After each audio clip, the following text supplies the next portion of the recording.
Hi viewers, welcome to ఆదాన్ మరోకొండం. నేను మీ ప్రసాద్. జగన్కి విరుద్ధంగా బొత్స వ్యాఖ్యలు లేదా కావాలనే గేమ్ ఆడుతున్నారా? విషయం ఏంటి అంటే, బొత్స సత్యనారాయణ వైసీపీలో సీనియర్ మోస్ట్ నాయకులు. సో అటువంటి ఆయన నిన్న కొన్ని సంచలనమైన వ్యాఖ్యలు చేశారు. ప్రధానంగా ఏదైతే 3 రాజధానులు అని చెప్పేసి వైసీపీ నిర్ణయం తీసుకుందో, దీనిపైన నిన్న విలేకరు అడిగిన ప్రశ్నకి ఆయన చెప్పిన సమాధానం ఏంటో తెలుసా? సందర్భం బట్టి ఆ మాట అన్నాను తప్ప నేను మొత్తాన్ని నేను ప్రధానమైన ఉద్దేశం నాది కాదు. ఆ రోజు చెప్పాను, ఈ రోజు చెప్తాను, రేపు అది చెప్తాను. నా ఉద్దేశం అది కాదు. ఆ సందర్భం ఇప్పుడు ఎందుకు వచ్చింది? బడ్జెట్ దీని రిలేటెడ్ ఏంటి అంటే డైవర్ట్ చేయడానికి కదా. సో అప్పట్లో అంటే అధికారంలో ఉన్న సమయంలో మేము 3 రాజధానులు స్టాండ్ తీసుకున్నాము, కానీ ఇప్పుడు మరలా పార్టీలో చర్చించాలి అంటున్నారు. దానికి తగినట్టుగా అసలు అమరావతిని శ్మశానంతో పోల్చింది ఎవరు అంటే ఈ మహానుభావుడే. సో ఈయన నిన్న ఈ వ్యాఖ్యలు చేసి మరలా చర్చిస్తారట. తప్పైపోయింది, మమ్మల్ని క్షమించండి అని చెప్పేసి అంటే క్షమించే అవకాశాలు ఉంటాయా? ఉంటాయి, చాలా అరుదుగా ఉంటాయి. ఏంటి అంటే దాని యొక్క ఆ నష్ట తీవ్రతను బట్టి. పెద్దగా నష్టమేం జరగలేదు అనుకోండి, ఓకే చిన్న పొరపాటే కదా అని గమనిస్తారు, వదిలేస్తారు. అలా కాకుండా కావాలని కుట్రపూరితంగా తప్పు చేసి లేదా కక్ష తీర్చుకొని తర్వాత తప్పు అయిందంటే ఎవరైనా సరే క్షమిస్తారా? పొరపాటు కూడా క్షమించరు. వైసీపీ పరిస్థితి అదే. వీళ్ళు 2019 ఎన్నికలకు ముందు ఏమైనా సరే అమరావతి రాజధాని తరలిస్తామని 3 రాజధాని ప్రతిపాదన తీసుకొచ్చడం కానీ ఏమీ లేకుండా డైరెక్ట్గా మేము రాజధానిని తరలించాం, తాడేపల్లిలో జగన్మోహన్ రెడ్డి గారు ఇల్లు కట్టుకున్నారు, చంద్రబాబు నాయుడు గారికి ఇల్లు లేదు అని ప్రచారం చేసింది కూడా వీళ్ళేగా. సో అంటే మేము రాజధాని విరుద్ధం కాదు అని చెప్పేసి చెప్పింది కూడా వీళ్ళేగా. పైగా రాజ్యాంగబద్ధమైన నిర్ణయం అది. అంటే అసెంబ్లీ సాక్షిగా అసెంబ్లీలో బిల్లు పాస్ చేసి మద్దతు తెలిపిన తర్వాత అంటే రాజ్యాంగబద్ధంగా నిర్ణయం తీసుకున్న అమరావతికి సంబంధించి వీళ్ళు 2019 ఎన్నికలకు ముందు కూడా దాని గురించి ఎక్కడ మాట్లాడకుండా ఎన్నికల్లో బ్రహ్మాండమైన గెలవడమే ఇక ఇమీడియట్గా 3 రాజధానులు అని చెప్పేసి ఒక 6 నెలలకు చెప్పారు. అంటే ఇది ఎంత నయవంచన, దీన్ని మోసం అనరా?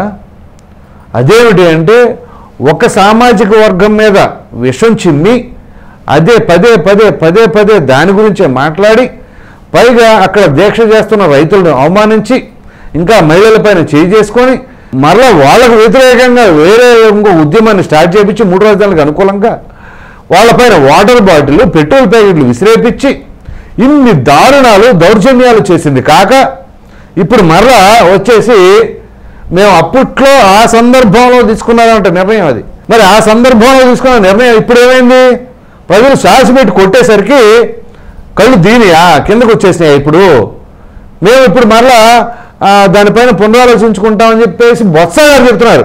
నాకు తెలిసైతే జగన్మోహన్ రెడ్డి గారు 0.01% కూడా ఆయనకి అమరావతి రాజధాని అనేది ఒప్పుకోవడం ఇష్టం లేదు.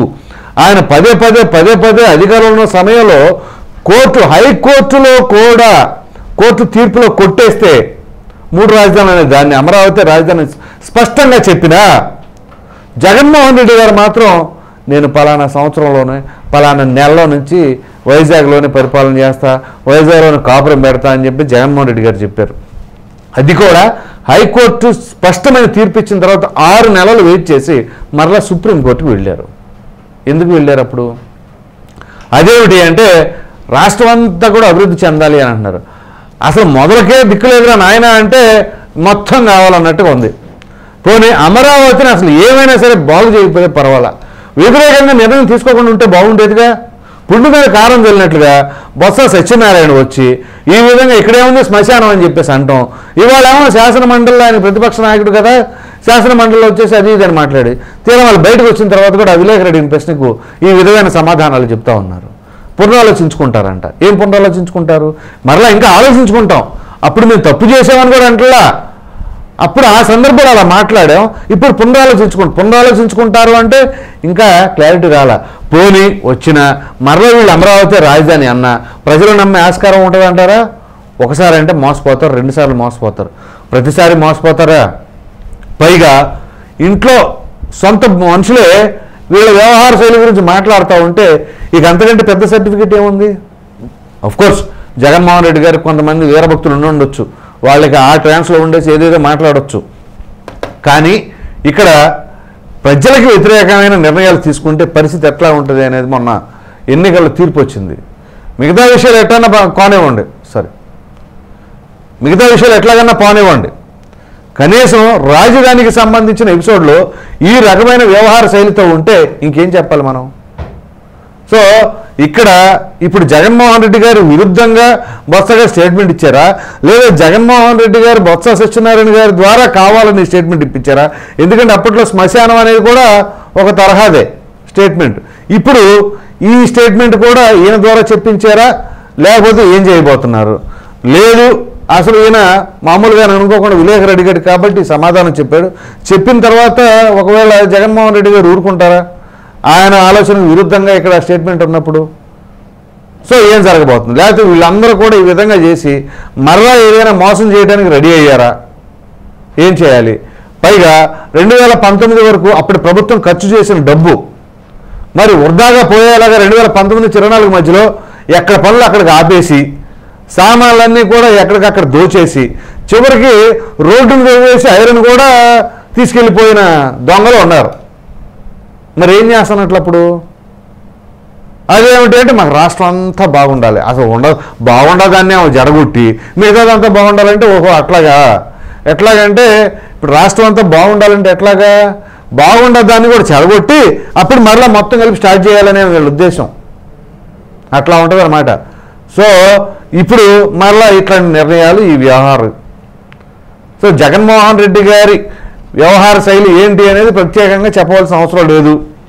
ఏదైతే మొదట్లో ఒక మాట చెప్తారు కానీ దాని మీద నిలబడరు కదా, ఏదో మాట తప్ప అని ఏదో స్టేట్మెంట్ స్లోగన్ తీసుకుంటారు వాళ్ళు. సో మాట తప్పేది వాళ్ళే, మడమ తిప్పేది వాళ్ళే అన్నట్టుగా తీరా పనులు చూస్తే ఉంటుంది. సో ఎట్లాగుందంటే ఇప్పుడు మామూలుగా ఎవరైనా వచ్చి ఏదైనా అడిగారు అనుకోండి, ఇక్కడ దొంగలేడు అంటే ఏంటి, ఇక్కడ ఉన్నాడు అన్నట్టుగా ఉంటుంది. అట్లాగే జగన్మోహన్ రెడ్డి గారు చెప్పేది ఎలా ఉంది అంటే, ఇదిగో మేము మాట మీద నిలబడతామంటే నిలబడదామా అని అర్థం చేసుకున్నట్లుగా ఉంది. ఆయన చెప్పిన దాంట్లో ఏది నిలబెట్టుకున్నారు? మద్యపాన నిషేధం అన్నారు, లేదు. ప్రత్యేక హోదా అన్నారు, లేదు. మెగా డిఎస్సి అన్నారు, లేదు. సిబిఎస్ రద్దు అన్నారు, లేదు. సో ఈ రకంగా ఏదేని కానీ లేదు.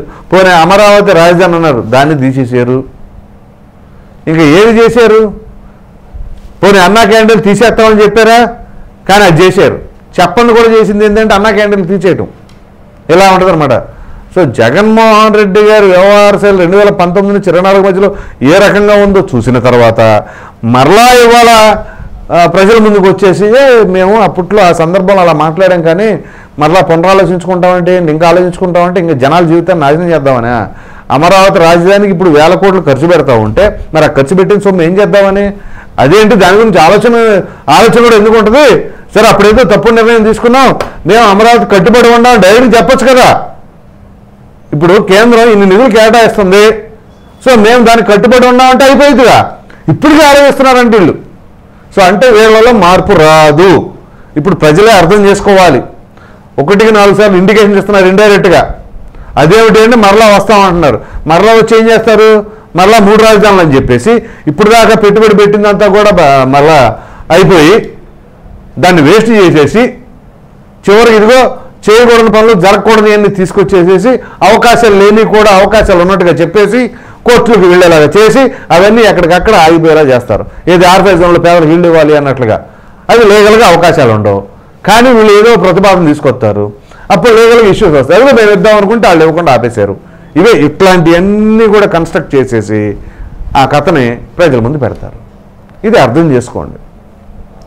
సో ఇక్కడ ఆ పార్టీ అంటే ఇష్టం, ఈ పార్టీ అంటే వ్యతిరేకత కాదు. వాళ్ళు తీసుకునే నిర్ణయాన్ని బట్టి మనం మాట్లాడుకోవాలి. అది వైసీపీయా, టీడీపీయా, జనసేన సెకండరీ. కానీ ప్రజల ఆలోచనలకి విరుద్ధంగా ఉందా, ప్రజల ఆలోచనలకు అనుగుణంగా ఉందా అని మాత్రమే మనం చూసుకోవాలి. సో ఇప్పుడు బొత్స గారు ఏదైతే తెరపైకి తీసుకొచ్చిన ఈ యొక్క కొత్త డైలాగులు అయితే మాత్రం కొంత సంచలనంగా మారినాయి. మరి ఆ పార్టీకి ఏమో సంబంధం లేని వ్యాఖ్యలు ఇవి. ఆ పార్టీ ఎప్పుడు కూడా ఆ సైడ్లో ఆలోచించదు. మరి ఇక్కడ బొత్స గారు మాట్లాడుతూ వెనకాల అంతరార్థం ఏంటి అనేది ఆలోచిద్దాం.